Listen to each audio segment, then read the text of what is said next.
Welcome back to Book Club.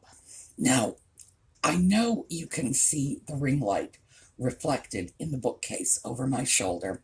I apologize for that. I know it's distracting, but we have a gloomy, rainy day. I have a cat sound asleep behind me because he doesn't want any part of being outside in this mess, and I don't blame him. He blames me for the rain, though. I have to say it's not mutual. I don't blame him. I get the blame. He thinks I do this on purpose because I'm annoyed with Cat. I have never been able to disabuse him of that notion.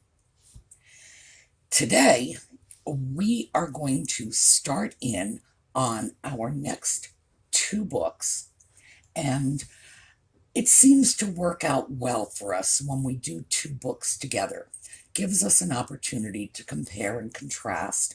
And personally, I think reading is not just more enjoyable, but more informative when we have a little bit of an overarching purpose to it. So, the books we are taking on for the next couple of weeks are both by Harper Lee, and when we come back, we'll take a look at them.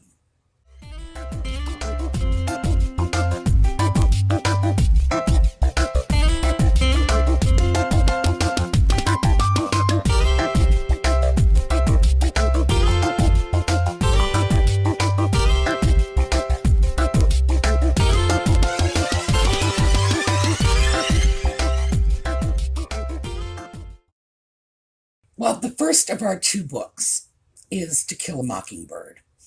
Uh, Virtually all of us have seen the movie. In fact, I don't know anyone over a certain age who hasn't seen the movie. To Kill a Mockingbird is one of the most important American novels of the 20th century.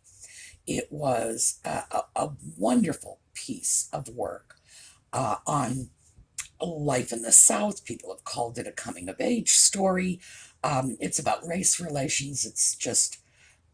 It's jam packed with, frankly, a lot more personal disclosure and honesty than we often see in novels. Harper Lee, among other things, memorializes her childhood friend, Truman Capote. That is the character of Dill Harris, the little boy in the story who comes to stay with his aunt in their small town for summers. And she and Capote were lifelong friends. They collaborated together on a couple of projects. However, To Kill a Mockingbird and Go Set a Watchman were the only writings of Harper Lee, that at least that were published. And certainly the only ones that were intended for publication. And I say that advisedly, and I'll get into that in a minute. So I just find it remarkable that two of the most influential writers of the 20th century, and I think 500 years from now, we're still going to look back at To Kill a Mockingbird and In Cold Blood, for example, which I think was Capote's finest work, and say, isn't it amazing that the authors of these two great novels grew up together? They were little childhood friends. So that is one of the charming little sort of related anecdotes. To Kill a Mockingbird basically deals with a story, one story that was teased out of Go Set a Watchman. So, Go Set a Watchman is not an independent novel. It was the first draft of To Kill a Mockingbird. This is what Harper Lee sent to publishers, and with obviously a very strong editorial hand, they decided to focus on one anecdote out of this larger body of childhood stories and came up with something stupendous. Ghost Set a Watchman, the manuscript, was discovered very late in Harper Lee's life, at a time when she was probably in her late 80s, mostly blind, mostly deaf, and her sister, an attorney who had been protecting her and her works, had just passed away. And someone else came in and said, oh no, she wants this published. Well, it had been half a century and she had never published it. She had never published anything other than To Kill a Mockingbird. So I would have to say that's a debatable point. My personal opinion is it is very likely that someone came across the manuscript, prevailed on Harper Lee, who was not in a position to give or deny informed consent to anything, and in the absence of her protective sister, said, oh yeah, she wants this published, and then published it. There is talk that it was supposed to be part of a trilogy. Very unlikely. So I think what we have before us is a great book. There's no question about that. To Kill a Mockingbird is a great book. And a good, easy read, a likable book, but not of the same stature. That had been the first draft. But it takes us in a different direction, speaks about other things, addresses other issues. So I think they are very good novels to pair up, because for one thing, it shows us how this fantastic book was pulled out of a good but not staggering book. And it shows us the future of the little Finch children that we got attached to in To Kill a Mockingbird. So I think this is going to be very pleasurable for us. Those of us who have seen the movie, and of course, whenever I watch the movie, and I do that frequently because it's a very, very good movie. Whenever I watch the movie, I will invariably pull out the books and reread them. And as I say, it's something I frequently do. I go back to this time and time again. One of my favorites. And I can't take any credit for having good taste. Everybody knows this is a great book. So it's not as if I can say, oh, well, aren't I elegant? This is one of my favorite books. No, it's everybody's favorite book. If you've read it, you will love it. So if you haven't read it, you will love it. It's just, well, it's To Kill a Mockingbird. Now, I have PDF versions, and I'm going to put them into a comment. The reason I do this with a pinned comment instead of putting it in the video notes is that YouTube frequently, for some reason I cannot fathom and have no idea what to do for a workaround, they will often abbreviate links. They don't seem to like links in the video notes. And I also know that some of you will be watching this on smartphones or other small devices that make it difficult for you to access the video notes. So the location of the PDFs are going to be contained in a pinned comment. And what we're going to do this week is we are going to grab those copies of the book, because I don't like the idea of a book club forcing you to go out and purchase books. So on the rare occasion when that happens, I do my best to make sure those books are very low cost, very affordable. In this case, as in most cases, I will look to see if I can find it for you for free. And we got this for free. So This week, we are going to go to those two websites, get our PDF versions, and get started. We are going to start with To Kill a Mockingbird. And I'm sure you are not going to have any difficulty getting into this book. It grabs your attention very quickly, very easily. All right, so having said that, last time I promised you that I would share my views on Jane Austen's marriages. When I say marriages, Jane Austen never personally married anybody. I'm talking about marriages in her works. And I thought I would start off with Northanger Abbey, which was one of the first books that we read. So I'm going to go grab the book. I'll be right back. We will look at Austen marriages. So, Northanger Abbey does not have a lot of married couples in it. They do have a few.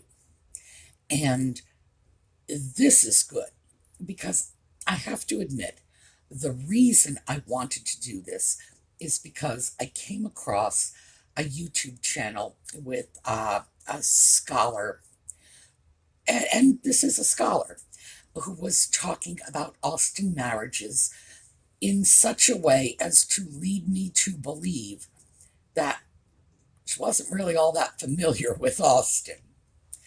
So, let's start with the first marriage we encounter in Northanger Abbey.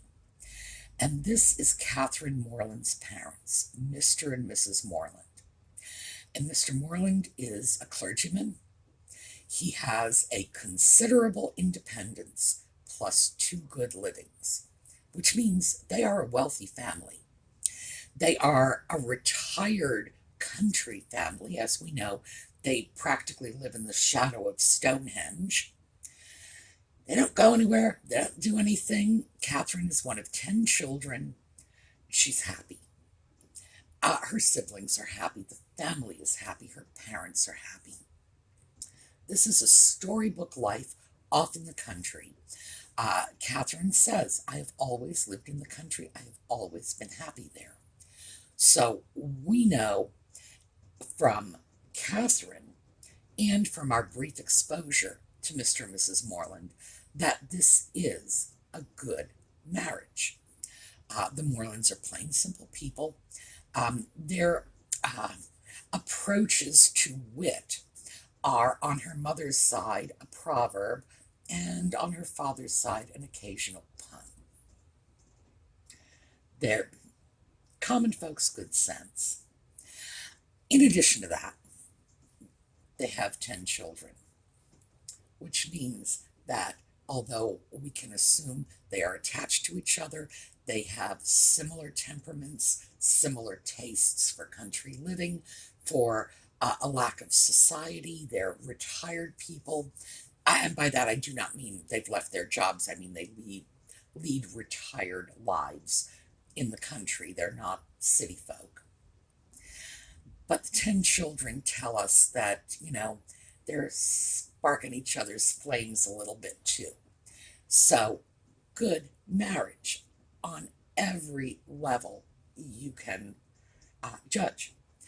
And there is nothing in the novel to suggest otherwise. So this is not a controversial point at all. The next marriage we see is that of Mr. and Mrs. Allen. And this is where I think I am going to get a little controversial. I think this is one of the best marriages in all of Austen's body of work. Mr. and Mrs. Allen seem to have something beyond the perfect marriage. It's idyllic. So, why would this be controversial? Let me just start off with this, and I'm taking this directly from the book, all of this, by the way. Yes, they are my opinions, but they come from Austen. So if I make speculations, and if I get away from the book in any way, I will point it out. Mrs. Allen was one of that numerous class of females whose society can raise no other emotion than surprise at there being any men in the world who could like them well enough to marry them.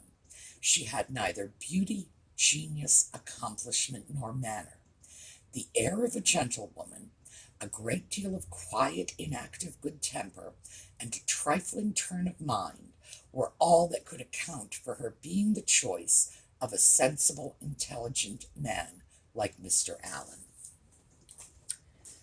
Okay, not very promising, right?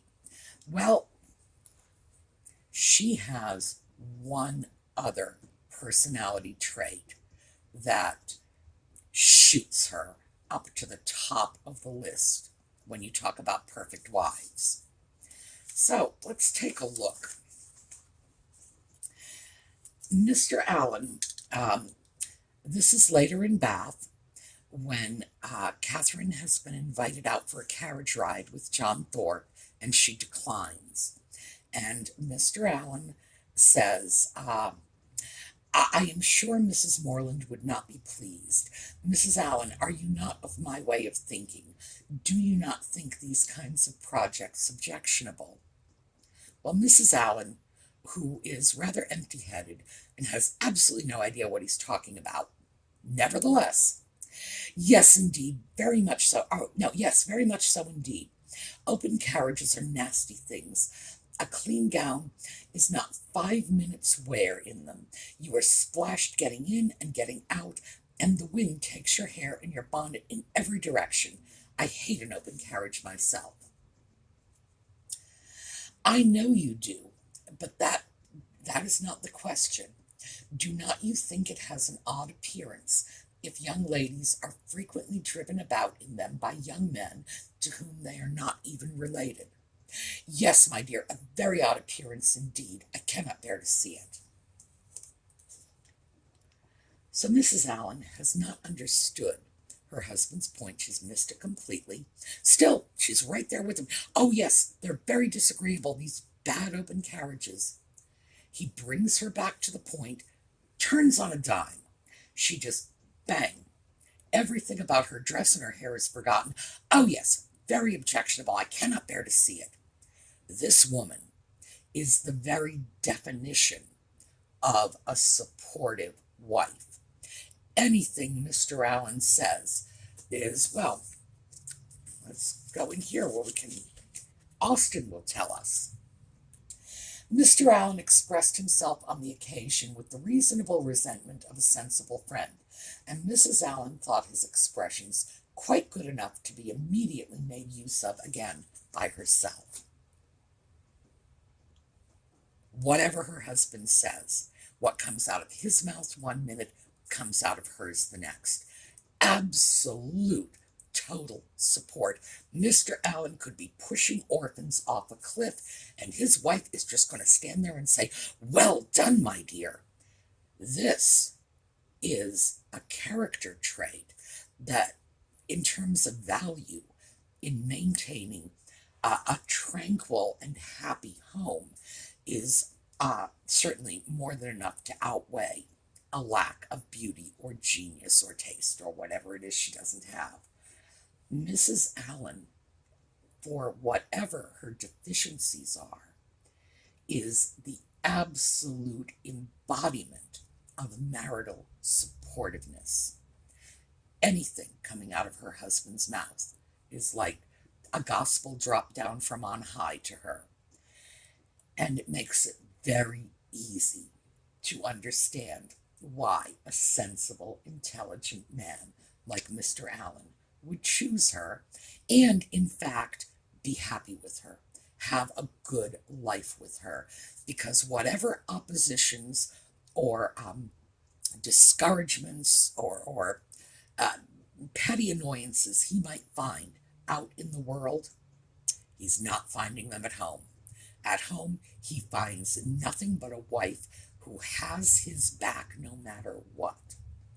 And Mrs. Allen, for her part, even though she really doesn't seem to have much understanding of what she's saying one way or another, is sincere.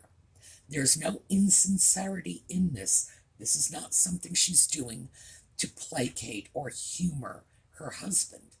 This is genuinely what she believes. She immediately falls into line. And I have to say, very good marriage. Perhaps not the sort of marriage I could sustain. Well, definitely not the sort of marriage I could sustain. I don't think I would be comfortable in a marriage in which I had to give up my own opinions. But Mrs. Allen has no opinions. It's no sacrifice to her. This costs her nothing. This is just her nature. So I think the Allens' marriage is not just a very good one, but I would hold it up as the very best Austen has to offer us. So, next up, we have Mrs. Thorpe and Mrs. Hughes, and I mention them only in passing because we know nothing about their marriages, simply because they are Mrs. Thorpe and Mrs. Hughes. We know they have marriages somewhere. We don't see them, so we can't speak to them. The next marriage we encounter, and we do not encounter it directly, is the marriage of General and Mrs. Tilney. And this was the one that sort of sparked my irritation with the other commenter, because she said this was the worst of all Austen marriages. And all I could think of was, you've never read Mansfield Park? Really? How could you say that? But in defense of this marriage, I have to say, the only real negatives, besides Catherine's opinions, which we know are guided by her novel reading and totally off base. No, the general has not killed his wife. No, he has not locked her away in some little cell somewhere. None of this ever happened. We can only base our conclusions on the temperament of the general. General Tilney is a vain, narcissistic, irascible character who takes his moods out on the people around him. He's not a particularly likable sort of guy. We do know he can be extremely charming when he wants to be. He was very charming when he was hoping to lure Catherine into his family. And since his wife, the former Mrs. Drummond, was very, very rich, we would have to assume he was extremely charming when he was courting her. Now, we know she was very rich, and again, everything comes from Austen. Henry Tilney's expected fortune is described as being very considerable. And this is the fortune from marriage settlements, so we presume this is the fortune left by his mother. And if 1/3 of that fortune, because he has a brother and a sister, if 1/3 of that is very considerable, imagine how much money she brought to the marriage. So it's very likely the general treated her quite well. But we do not need to go any further for that than, where are we? Right here. Catherine asks Henry if his father was distressed at the death of his mother. "But your father," said Catherine, "was he afflicted?" Henry's response: "For a time greatly so. You have erred in supposing him not attached to her. He loved her, I am persuaded, as well as it was possible for him to. We have not all, you know, the same tenderness of disposition, and I will not pretend to say that while she lived, she might not often have had much to bear. But though his temper injured her, his judgment never did. His value of her was sincere, and if not permanently, he was truly afflicted by her death." So Austen, through Henry, who would know, tells us that the general did love his wife as much as a temperament like his was capable of attaching itself to anyone else. In other words, he's a self-involved narcissist. As much as he can love anybody besides himself, he loved his wife. And here's the interesting part. His temper may have injured her, but his judgment never did. So his judgment is sensible decisions after careful consideration.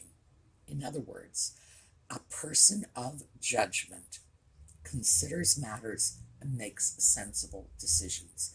Henry is saying that his father's judgment with regard to his mother was good. It was sound. He did not injure her. He may have been a great cause for irritation just because he himself is irritable and cranky and unpleasant to be around. But his judgment did not injure her. And this is very important because in time, if we continue this, and I hope we will, we are going to look at a marriage that is exactly the opposite. One in which the husband's temper never injures his wife, but his judgment injures her severely and repeatedly, and it spreads to injure their entire family. The general had a sincere regard and value for his wife, but he's a cranky person. He doesn't have a pleasant personality, and that's what she had to tolerate, not that he was in any way bad to her, that his behavior was anything other than that which a sensible, reasonable, discerning person would consider to be appropriate and good. Can I consider this a good marriage? No. Unfortunately, the general's disposition is such that being married to a man like that would have to be a trial for anyone. Am I prepared to call it a bad marriage? Absolutely not. This is a marriage that would have fallen into the middle ground. Many, many good points. For the general, the acquisition of Miss Drummond's great fortune would have been a positive. For Miss Drummond, the acquisition of the general's social standing would have been a big positive. They have children that presumably, even if the general was a little cranky and high-handed with them, they seem to value. Did they have a life together? Yes. Anything else is Catherine's conjecture. That Mrs. Tilney was a person of dejected spirits because of her choosing a secluded walk. Well, that's nothing but the foolishness of someone who, in fact, carries it a lot further and supposes that the general has murdered her. We can dismiss all of that. Perhaps, as Henry said, she had a lot to bear. He never abused her. He never treated her badly. If you take his general irascible temper out of the equation, this was at least a middling marriage. Certainly not great, not like the Allens' marriage. They were not people, with the husband and the wife crawling after him saying, yes, dear, yes, dear. Wasn't that. But was this a bad marriage? No. By any objective standard, tolerating an irascible husband, it's probably not enough to throw a marriage over the line and call it bad. So I'm going to call this a middling marriage. There are two other marriages that we will want to look at here. And one of them is Eleanor and her Viscount.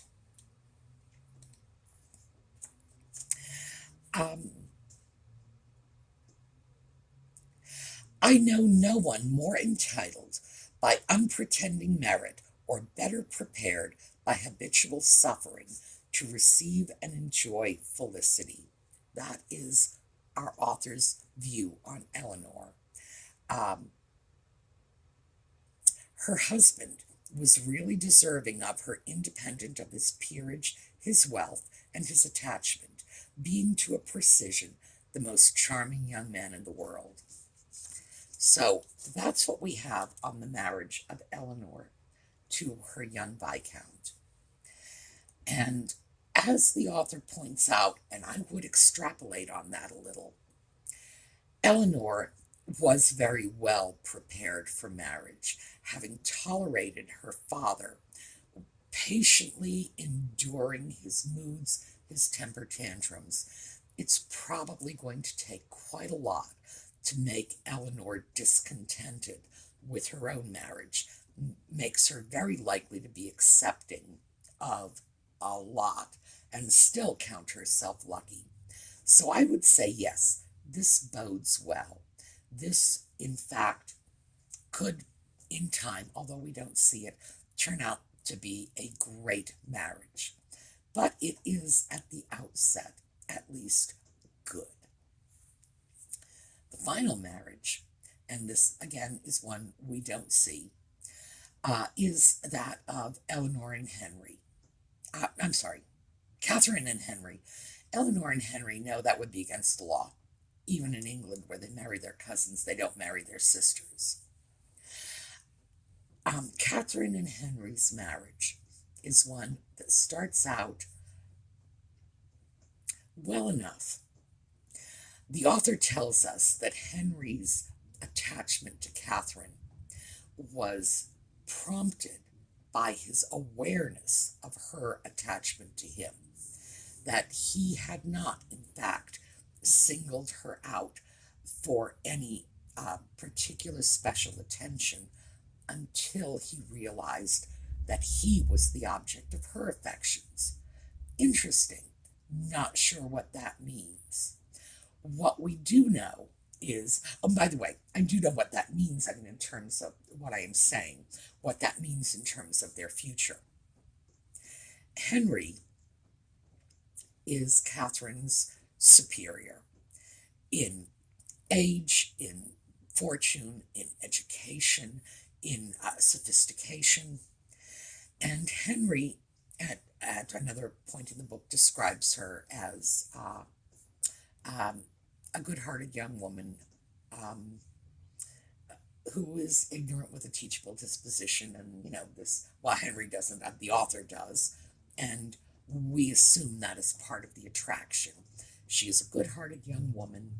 She is ignorant, and that will play to his ego.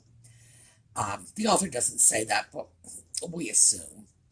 And teachable disposition, he can sort of mold her the way he pleases. I have to wonder if a marriage like this, even though it starts off well enough, is going to be equally happy far down the road. Is Henry eventually going to find Catherine boring? Is he eventually going to tire of the ego massage he gets from Catherine looking up to him and deferring to his opinions? I think we may have a good marriage on our hands, but I'm not sure we have a great one. I'm not sure this is going to be up there as one of the truly outstanding Austen marriages. Good, but that's as far as I'm willing to go, because early on I'm already seeing the warning signs. Catherine, very early on in their relationship, suspects that Henry takes a little too much delight in the foibles of others. She doesn't get his humor. She doesn't speak well enough to be unintelligible, as she says herself. She misses his jokes. Much of what he says goes over her head. And since Catherine doesn't have his intelligence, it's not just a lack of education. She doesn't have his intelligence, and she doesn't have his playful and ironic disposition. I'm not sure it's likely she's ever going to quite catch him. So, who knows where that one goes. Now, much as I wish I had the time to do more, we'll just have to do more later, because I do need the final few minutes to mention a giveaway. Steffi from Steffi's Beads and Baubles has sent me some absolutely wonderful steampunk necklaces, and I'm going to show you a photograph of this because I know it's very hard to see on camera. It's great. They have watch faces in them, and they are just delightful. This one, and this is our giveaway. The giveaway is being reserved for book club. So here you go. This is sort of goth steampunk, and that's a particular variety of steampunk that we've talked about this before when we've talked about cosplaying, what the kids call mashups. Take one thing, add it to another. For example, steampunk Batman. In this case, it's a bit of a combination of steampunk and goth, and it is delightful. This is a beautiful piece. As I say, I'm going to show you a picture of it before we finish up. What I would like you to do is go check out Steffi's YouTube channel. I will put a link to that channel in the same pinned comment that has the information on where you can get To Kill a Mockingbird and Go Set a Watchman. Go over to Steffi's YouTube channel, check it out, come on back here, leave a comment. I checked out Steffi's channel. It'd be nice if you subscribed. Come back, let me know. I'm going to choose a winner this weekend. So, you leave a comment, I will reply to your comment, and with any luck at all, the necklace will be in the hands of its new owners. Can't very well share, can we? I know, Freudian slip. You know it's hard for me to give up steampunk jewelry. It's going to be in the hands of its new owner this time next week. So, check out Steffi's channel, come back, leave me a comment, and we are going to give away that necklace this weekend. All right, have a terrific day. I will see you all tomorrow when we will get back to our regular stuff. Please forgive the excessively long video this week. All right, have a great day.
you.